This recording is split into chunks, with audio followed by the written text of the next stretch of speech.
Hey guys, as the coronavirus seems to be getting more and more serious in the US, I'm having friends and family members over there reach out to me here in Seoul to make sure that I'm doing okay.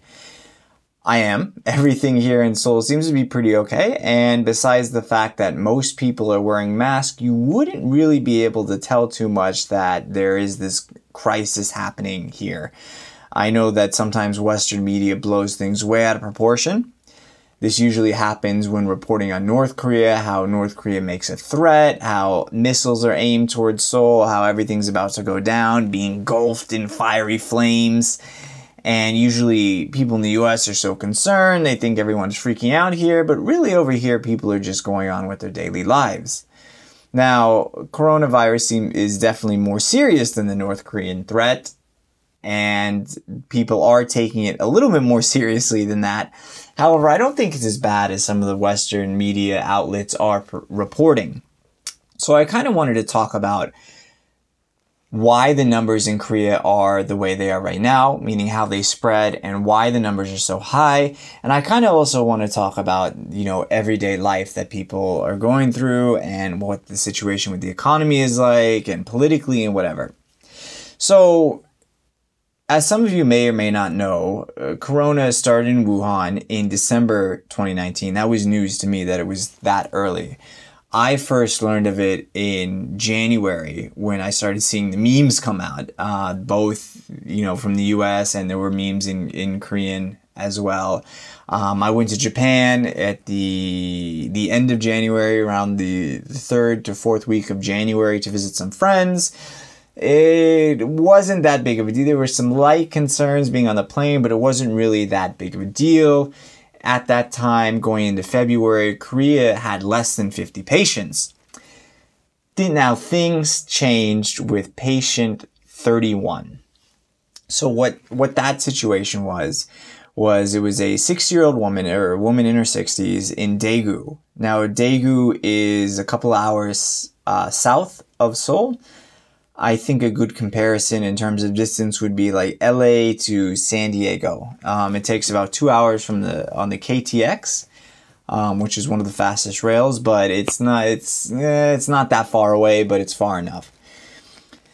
The patient was in a minor car accident for some reason, and she went to the hospital where they told her that she had a fever and recommended that she self-quarantine.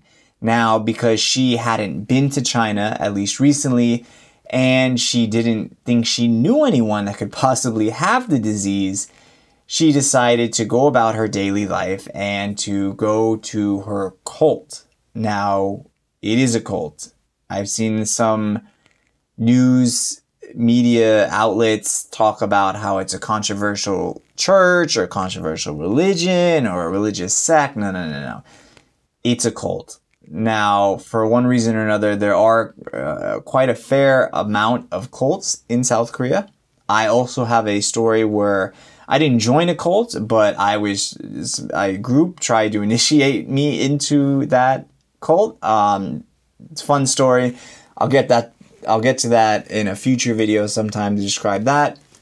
So she went to her cult service and she was praying, which involves laying on the ground for a couple hours at a time. And see, first of all, I don't really understand why she would go, even if it wasn't corona, even if it was just the flu. Like, it feels like, if you have the flu, you should be staying at home.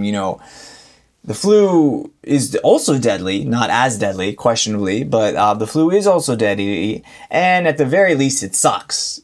Some people are bedridden, you're miserable, so I don't know what she was thinking going to church, regardless of the fact that she had this.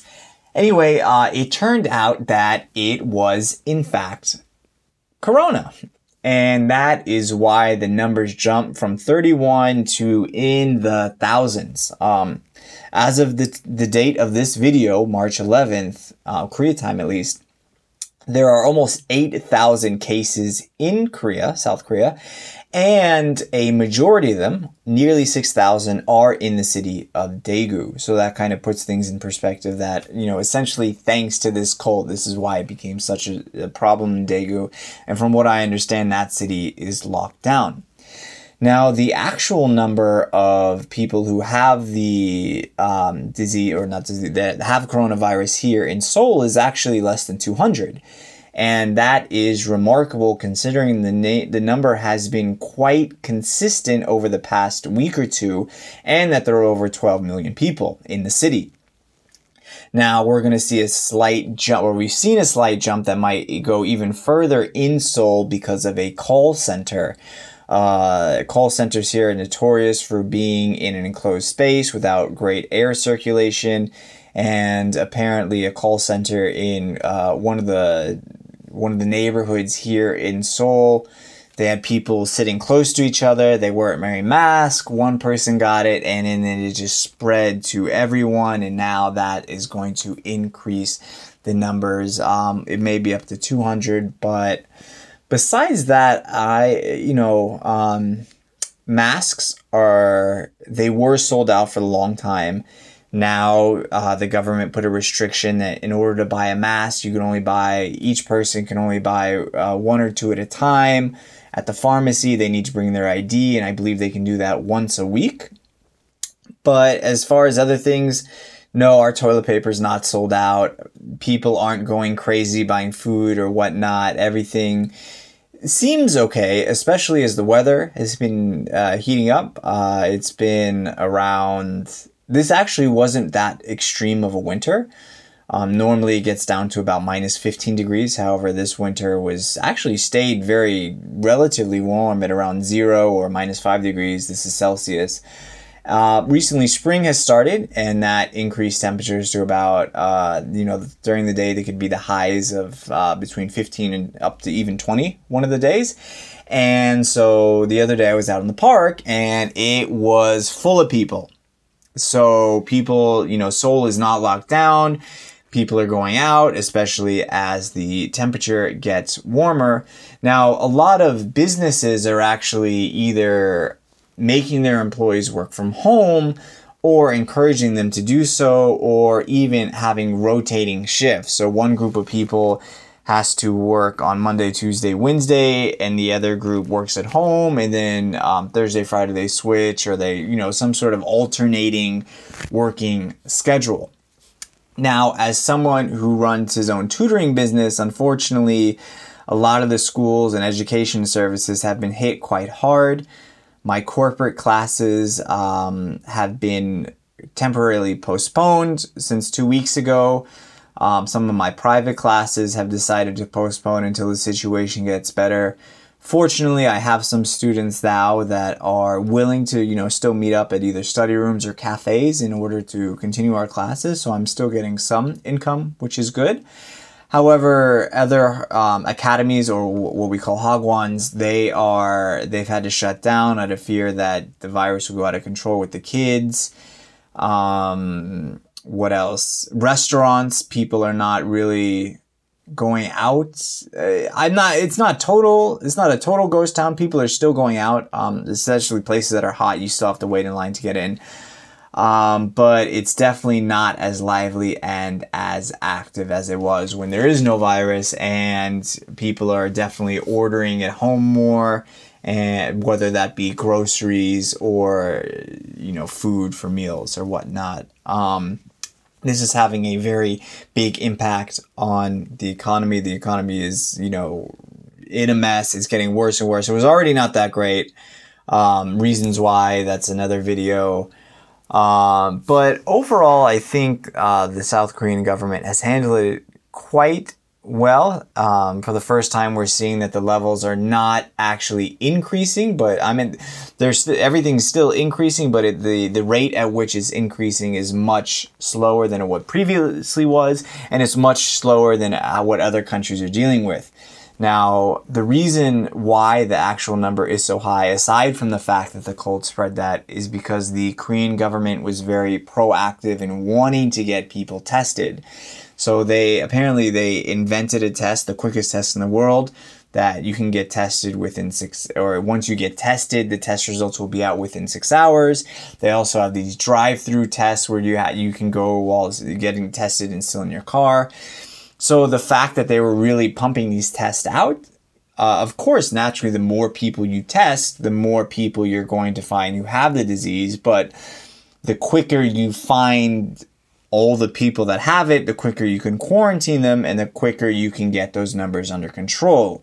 Now, this is in contrast with Japan, who, according to friends that are living there, they have not really done much in order to test people to see if they've had it. They haven't done much to, you know, allow people to work at home, or they're kind of keeping things under wraps. And that's mostly due to the 2020 Summer Olympics, which Japan had invested billions and billions of dollars in, which looks like it's going to be a massive failure, especially as concerns keep rising about the virus. At least in Western countries, that's gonna make people less motivated to go to the Olympics, and you know, Japan's gonna be hit. Their economy is gonna be hit massively as well. But I meant, you know, what's more important? And this is a question that I'm considering as well, because I'm obviously being affected financially. That's one reason why I started doing YouTube videos, and to pass the time. But I'm starting to feel some financial difficulties as well, because my income has been limited as well. And then, you know, should we sacrifice temporary financial gains or our temporary financial well-being in order to get this virus under control? Or should we, you know, keep living life normally in order to avoid this kind of financial problem? I guess we're going to see real world examples. We're going to see how this has affected Korea, who's taken a more proactive approach, and how this is going to affect a country like Japan, who up until recently has not really taken that approach seriously.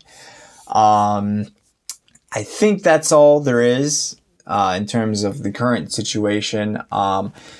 Personally, to stay safe, I do wear a mask, but that's mostly because of the air pollution, which is, in my opinion, a more serious problem. I've started riding a bicycle instead of taking the train and bus. I feel like the trains and buses are probably the most highest risk, especially during rush hour when you have so many people condensed into such a tight space where you're just like crammed up against people. And yeah, I started taking a bike, which is, you know, it's actually cheaper. It's great exercise. It allows me to see a part of the city that I never saw before, and it keeps me safe from Corona. So that's really the only step I've taken. My gym closed down. They just opened up again. They're forcing people to wear a mask, but I think if you're in a building like that, even if you wear a mask, you're gonna get infected. So I'm not wearing the K94 mask, which actually can protect against virus. I'm just wearing a mask so they let me into the gym, because I mean, you're gonna be screwed anyway if somebody has Corona.